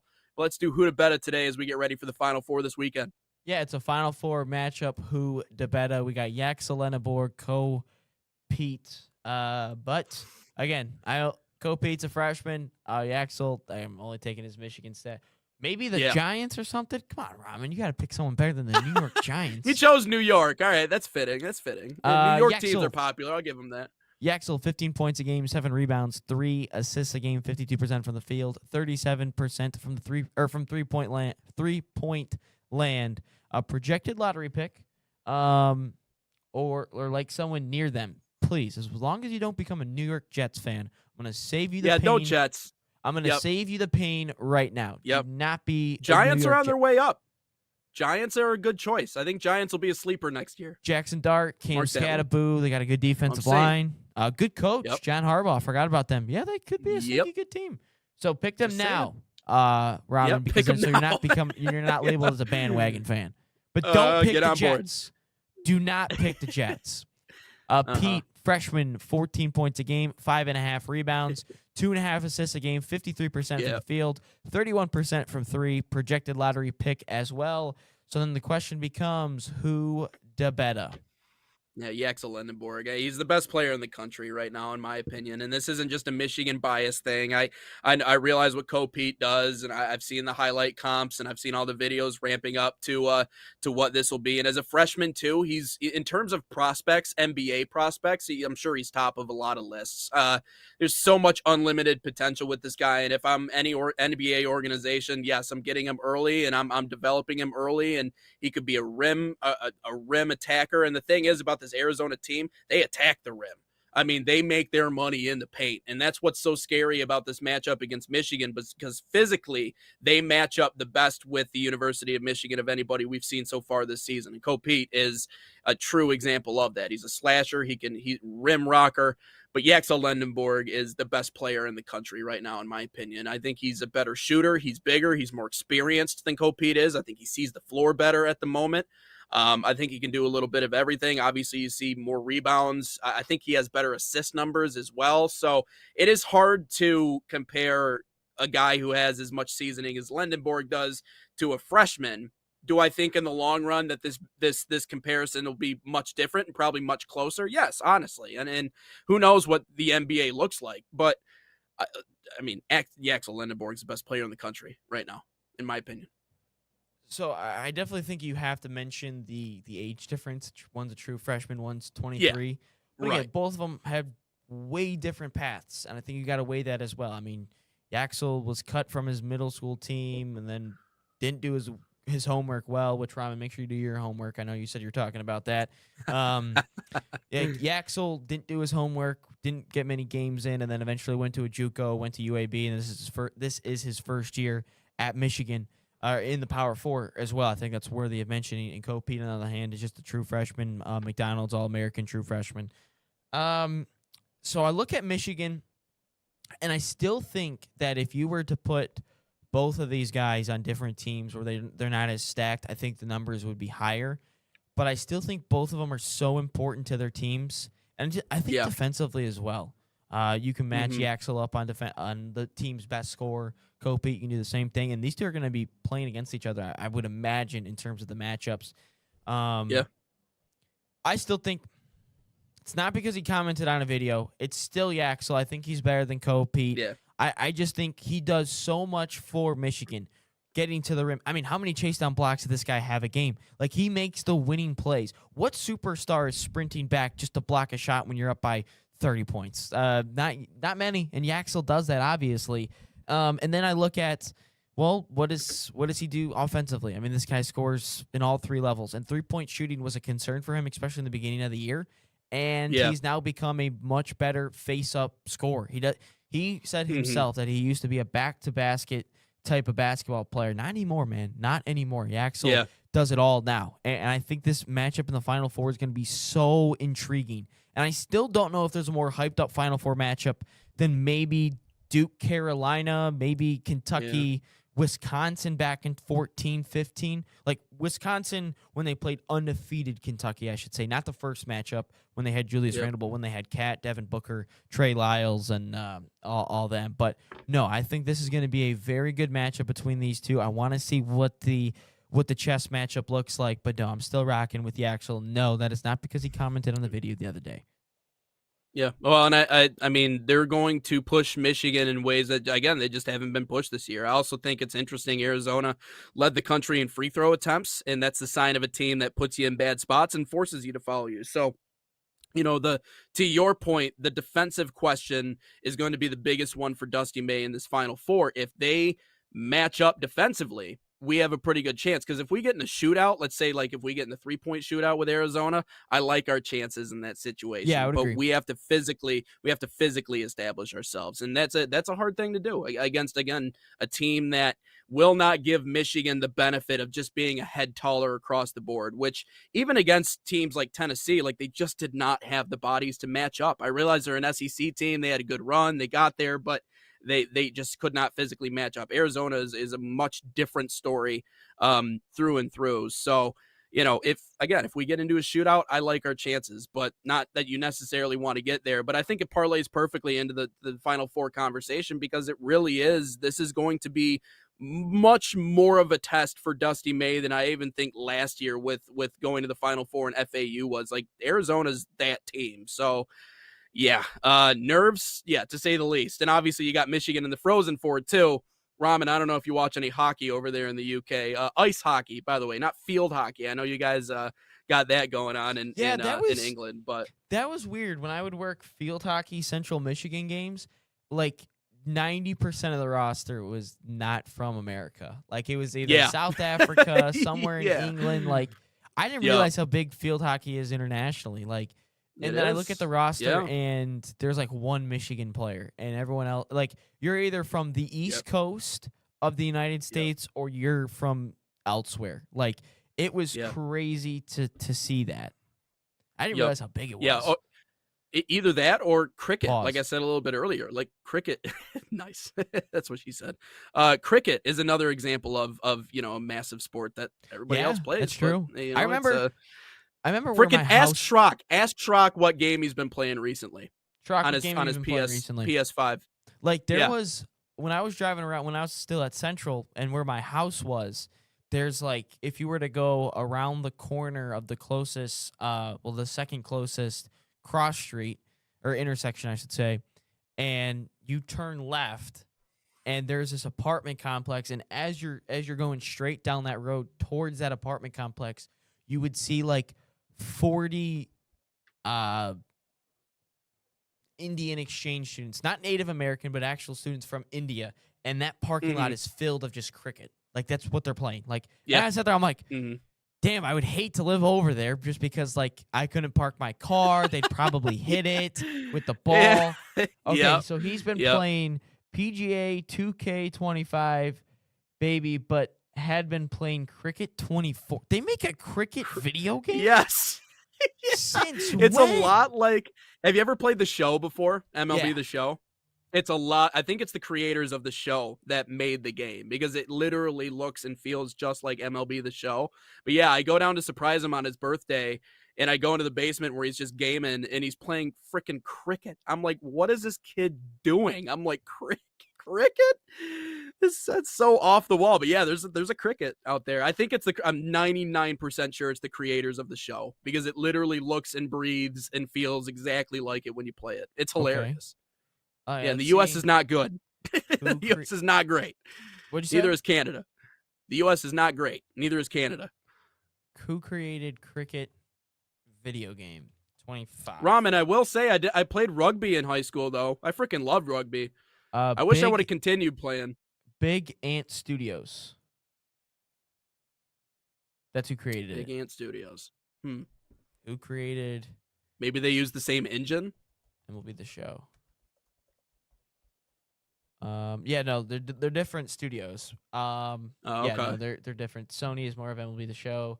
Big Ant, obviously something different as well. So yeah, no. Yes, Wayne watched me play it. LOL. Also kicked the crap out of Canada with USA though. Yeah, that's all that matters. You know how Ramen's got that England Germany rivalry, England France maybe, England France, England Ireland, Scotland, England Ireland. Oh, Ramen, if you're still in by the there, way, I'm Irish, Ramen. Ramen, I got a question for you. If you're still in the chat, I got a question for you because this still blows my mind. In soccer, you guys play as England, Scotland, Ireland, like separately. Yet when you play like in sports that's not in rugby or soccer, you play as Great Britain or the United Kingdom. How does that happen, and how do you guys like? That doesn't make sense to me. How you can play soccer individually, but you cannot play. You can play all the other sports as Great Britain, like baseball, basketball, and all that fun stuff. England and India beat the tar out of me, though. Okay, Schrock, I see you.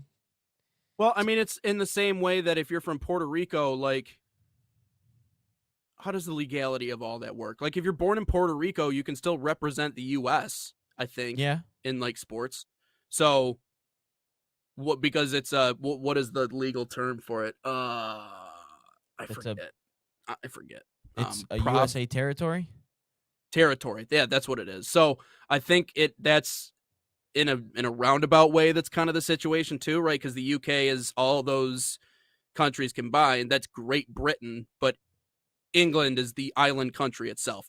That's my explanation. I don't know, maybe he'll be able to spell it out a little bit better than the way that I did. But like Great Britain is like all of them together. But even then, I mean, it was all Americans representing those. Oh, my bad. Representing that country. My bad, John. He commented. He says, "Have the two of you ever coached youth soccer?" No. I can't say I've ever coached youth soccer. Nope. Yeah, if you guys are in the TikTok chat, it's a little bit harder for me to read it than the YouTube and the Facebook and the Instagram because it's all put in one spot. TikTok is obviously I'll get in on the TikTok chat here. Let's see what we got. Off to the side there. So, yeah. My bad. I'm missing your question, John. No, I have not coached youth soccer. Do not plan on ever coaching youth soccer either. So, Yeah, but no, back to the Final Four matchup. Oh my goodness, we got off track there. This is just it's a Friday show, man. There's like 2 days of the week where it's like it's a Monday show, it's a Friday show, but like in between, it's like pretty locked in. Maybe Monday you're locked in from the weekend, but like Friday, man, you're tired, you're bored. Anyway, all that and then some. Back to the Final Four. Robin says we are booty at those sports, so we need help. I think that's why. Okay. Makes sense. But anyway, back to the Final Four conversation. Michigan has never lost a Final Four matchup in its history, and hopefully that continues again. But again, I think where Michigan will gain an advantage is Arizona has struggled at times more often than Michigan has against big inside the paint points in the post. Arizona has struggled at times. Michigan has struggled one time, and that was, well, I guess 2 times, but one of them was to Cam Boozer. So everyone has struggled with Cam Boozer. You're just going to. But the other time was to Purdue the second time around in the Big Ten tournament. And I think after that game, Michigan said we are not going to get punked again. So I don't see Michigan getting punked against Arizona. What scares me is if Michigan turns the ball over a ton like that. We know they can. If they turn the ball over a ton, they're late on defensive switches and allows for wide open shots. But Arizona has struggled in terms of the 3-point land. Where Michigan, I think, wins this game is on the glass and they knock down threes. I think that, and obviously that might be a cliche, but Michigan's been hot from threes. I think they're the only NCAA tournament team to ever, or the only NCAA tournament team to ever score 95-plus points in all 4 games leading up to the Final Four. And there's also another good stat out there. When UConn went back-to-back, when they belted everybody, they even belted Purdue in the national championship game, Michigan has a higher scoring margin than UConn did in their first 4 games. So just putting it out there. Yeah. No, and it's going to come down to the physicality of all those matchups. It's going to be, obviously the boards are massively important. Hitting our 3-point shots are massively important. The other thing that I'll say is we just have to force Arizona outside, right? So whatever kind of zone that takes, whatever kind of defensive matchups that Dusty May wants to play, those rotations have to be on, and we have to deny entry, right? We have to hedge players. We have to create separation. Now, if they get a ball over top and they get one in there for an easy little, layup, 2 points, that's fine. That's not going to kill you, right? But if we force everything outside, you force Arizona to play a game that they're not comfortable playing. I will say not having LJ Kaysen on the floor in a game where the 3-point shot is going to be vitally important, I think hurts a little bit, but this is a Michigan team that's so deep that I don't know if it's really going to affect anything at the end of the day. What I will say though is I love the swagger. Yaxel, I love the confidence. I'm not media trained. I'm just having fun. I love everything that this team is and how loose they play, because I do think Dusty May has been a brilliant manager of personalities, which is a tough thing to do, especially in college basketball now with players making money. But he's brilliant at doing it. But does that come back to, does that attitude lead to like a slow start on Saturday? Because I don't want to get into a situation where we slow start and all of a sudden we're like 10 behind against Arizona. Because if this turns into a game where we have to play catch up, that makes me extremely, extremely uncomfortable. So I just hope they're locked in. That's all that I really hope that they are, because for the most part, with the exception of a few, right? Wisconsin, we talked about, Purdue in the Big Ten championship game, they have flown through this season with relatively little controversy, relatively little moments where you're like, there's some cracks and some flaws. But outside of that, it has just been straight, as the kids say now, BTA. So, but that's not what Arizona is going to present to Michigan. So I hope that all of those things that Dusty May has been very supportive of with this Michigan team and being expressive and being yourself and having fun, I hope it just doesn't come back to affect them in a negative way, to where all of a sudden we find ourselves at the base of this tall hill to climb against an Arizona team that's the other best team in the country. This is the national championship, in my opinion. That's that I was going to bring up that point. Is this the national championship? A lot of people would say it is. Yeah. But I think on the other side, Illinois, UConn, I think UConn's very capable of winning it all as well. You can't count out Dan Hurley. No, you can't. Simply can't. And to think that, well, they beat Duke. They beat Michigan State. Michigan lost to Duke. Michigan had some tough battles with Michigan State. So, again, it's not like if you win this game, you're winning the national championship. They'll be favored in the national championship. But I will say I need someone to step up as an X factor. I need March Roddy-Gale. March Roddy-Gale has got to show up again. This guy, for whatever reason, likes to show up in March. He will probably, even when he got benched at one point last year when he was in the starting five. He was in the starting five, still played, but he got benched. And then all of a sudden, March comes around, and we're like, who the heck is this? Knocking down threes, D'ing up. Yep. That's March Roddy-Gale. And March Roddy-Gale has done that again this time. He's done that against St. Louis. He's done it against Bama. He's done it against Tennessee. This is March Roddy-Gale. And March Roddy-Gale, I need to see it done 2 more times. And then let's hoist another banner. Could you imagine if Dusty May in 2 years would hang 4 banners in 2 years? Which, by the way, real quick, Nate, real quick. I was going to make this question of the day yesterday, but I forgot it. And I didn't make it today, obviously. But do you think, because John and I debated this in the press box at the U.S. Open Cup game, what should you hang banners for making the Final Four?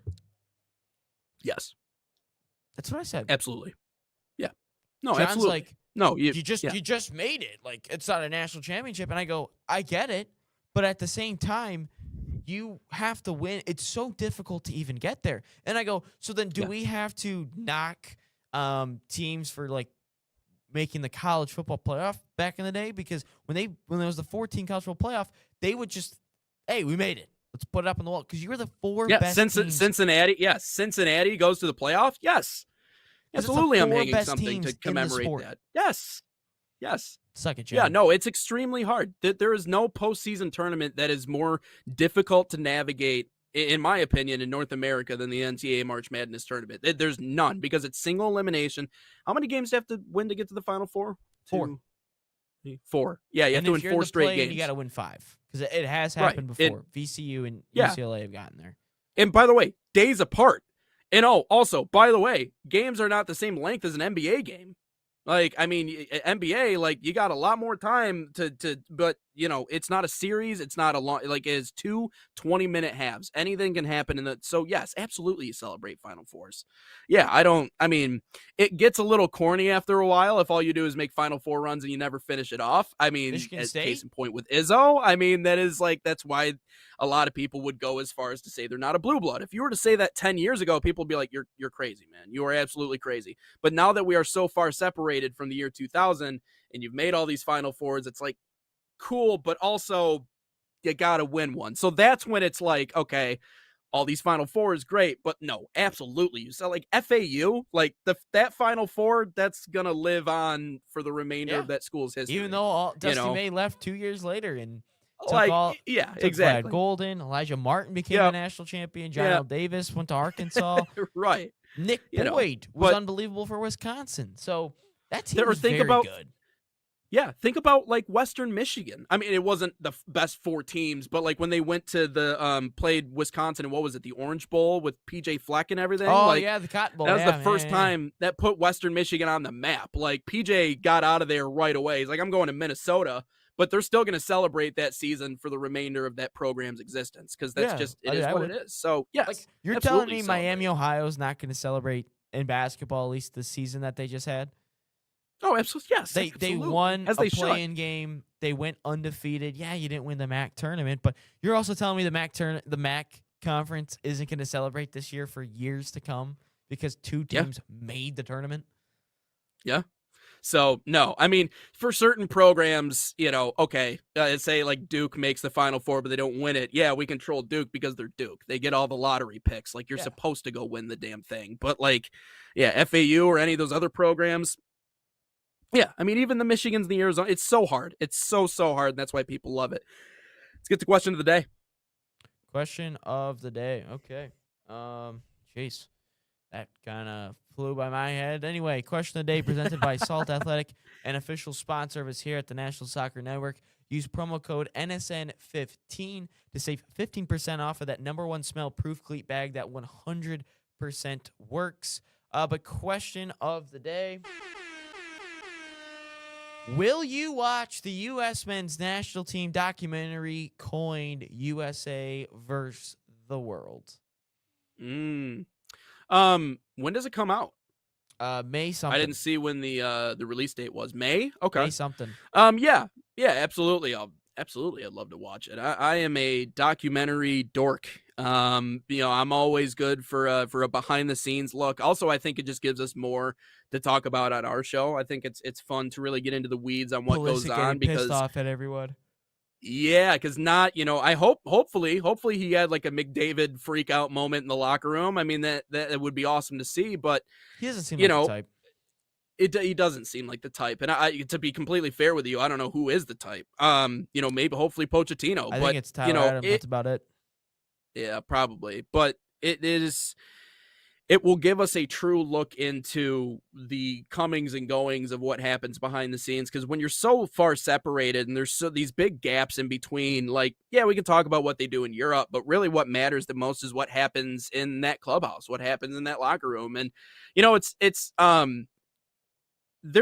odd to think. I actually think there's more pressure on a team from the United States that's terrible versus a team from the United States that's expected to win and doesn't end up winning. You know what I mean? Like, let me explain. If basketball loses that gold medal match to France, obviously people are going to be pissed off and disappointed, and we're going to be talking about it for the following couple of weeks. But for the most part, it's eventually it's going to go away. With this soccer team, though, with our men's national team, like, it is just pure and utter disappointment at every turn. Every video that you see after this team plays and they lose is just like, this team sucks. The federation sucks. No one's any good. Like, yeah, we talk about how they don't face a lot of pressure or media scrutiny, but I think right now they're facing a ton of it. And I think this summer they faced a ton of it with the Gold Cup. And I think really since Pochettino's come in, it's like there's been a lot of a microscope on this team. So how are they dealing with that outside noise, that outside pressure? How's that playing a role in the clubhouse? All those things I think would be fascinating to see in the documentary. I would disagree on a couple things. I think if NBA were to lose, I think the NBA players were to lose that gold medal, everyone would be pissed. I mean, they talked about the Redeem team, how much pressure they were on to win gold. I do think that there's a level of, well, we see the U.S. men's national team play soccer all the damn time. We always see them. They play every month, it feels like, at least in the fall they do, and then they play in the summer in some sort of competition, whether that's a Copa America, a Gold Cup, a Nations League, or the World Cup. We don't get to see the USA hockey team often. We don't get to see the USA baseball team often. We don't get to see the USA basketball team often at all. We see them once every 4 years, maybe a little bit sooner if some of them play in like a World Cup or anything like that, but that doesn't happen very often. So I think that there's more scrutiny on the team because you see them so often, and you can see the ways of the level of improvement or the levels of going back because you see it way more often. Like in basketball and hockey and baseball, sometimes the best don't always play. So it's like, well, if we didn't have so-and-so, we didn't have so-and-so, we didn't have... But when it comes to soccer, I think we just want to be really good at the world's biggest sport, and that hasn't happened yet. And I think that hurts Americans, I think, in a lot of ways. Two, I think that since soccer is such a diverse sport, there's so many different perspectives. People get pissed off when you see American kids wearing Mbappe jerseys or Messi jerseys or whatever. Like, it just pisses people off. But it's like, we are not good at this sport.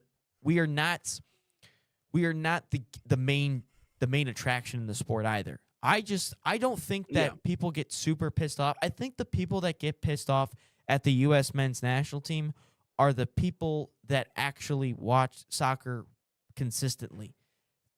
Basketball, people will get pissed off and it'll last a while. But soccer, it's like What are we doing? It's like a perpetual it's like a perpetual nightmare on repeat. You know, that's the hard thing. And you're like, you never quite know when it's going to end. You know, when is the pain going to end? When are we finally going to peek out of the other side? And yeah, you know, okay, I understand that people's frustration with the media and trying to hype up this team. I understand that runs pretty deep, right? Like, I would be pissed off too if all the people I watched all day, every day were just hyping up a team that really has never done anything impressive. I get it.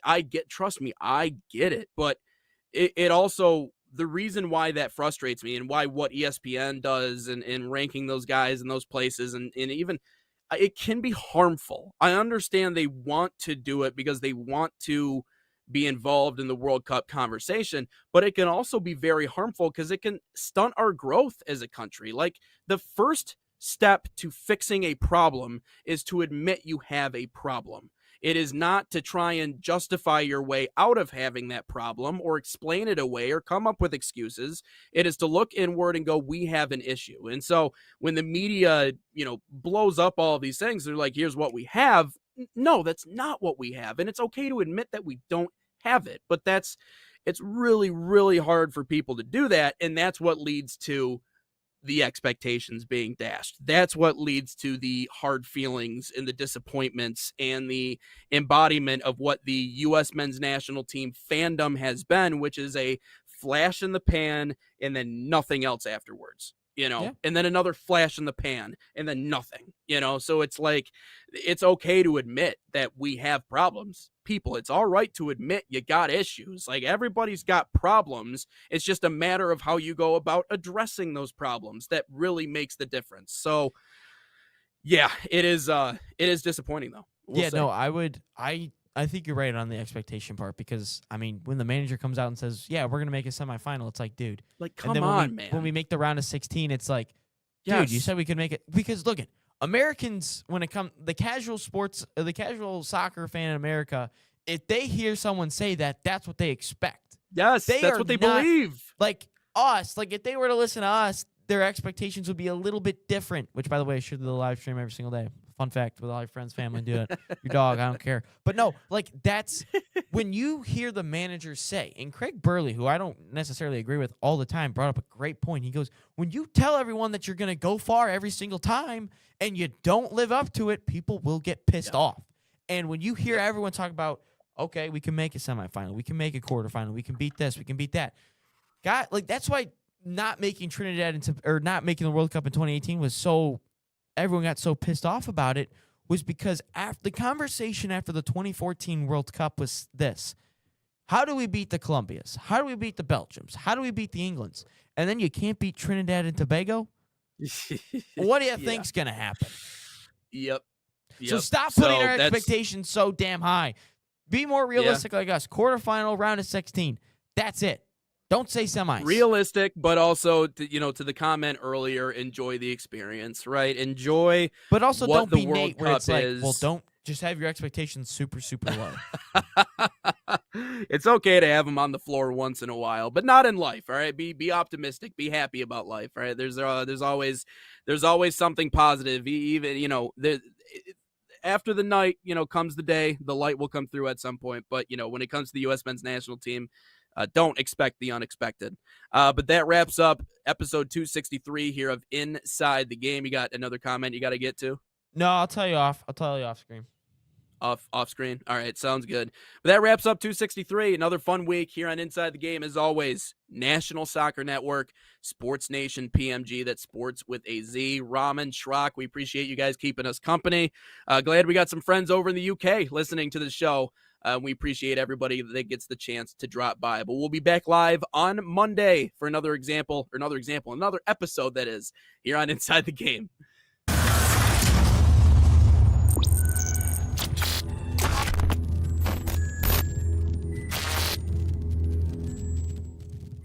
From the biggest matches to the hottest takes, Jonathan Turner and Nathan Wenger bring you the stories, the analysis, and the edge you won't get anywhere else. Streaming live weekdays at 9 a.m. on YouTube, Roku TV, Facebook, Twitter, and all major platforms. No filters, no fluff, just real talk, real soccer. This is Inside the Game.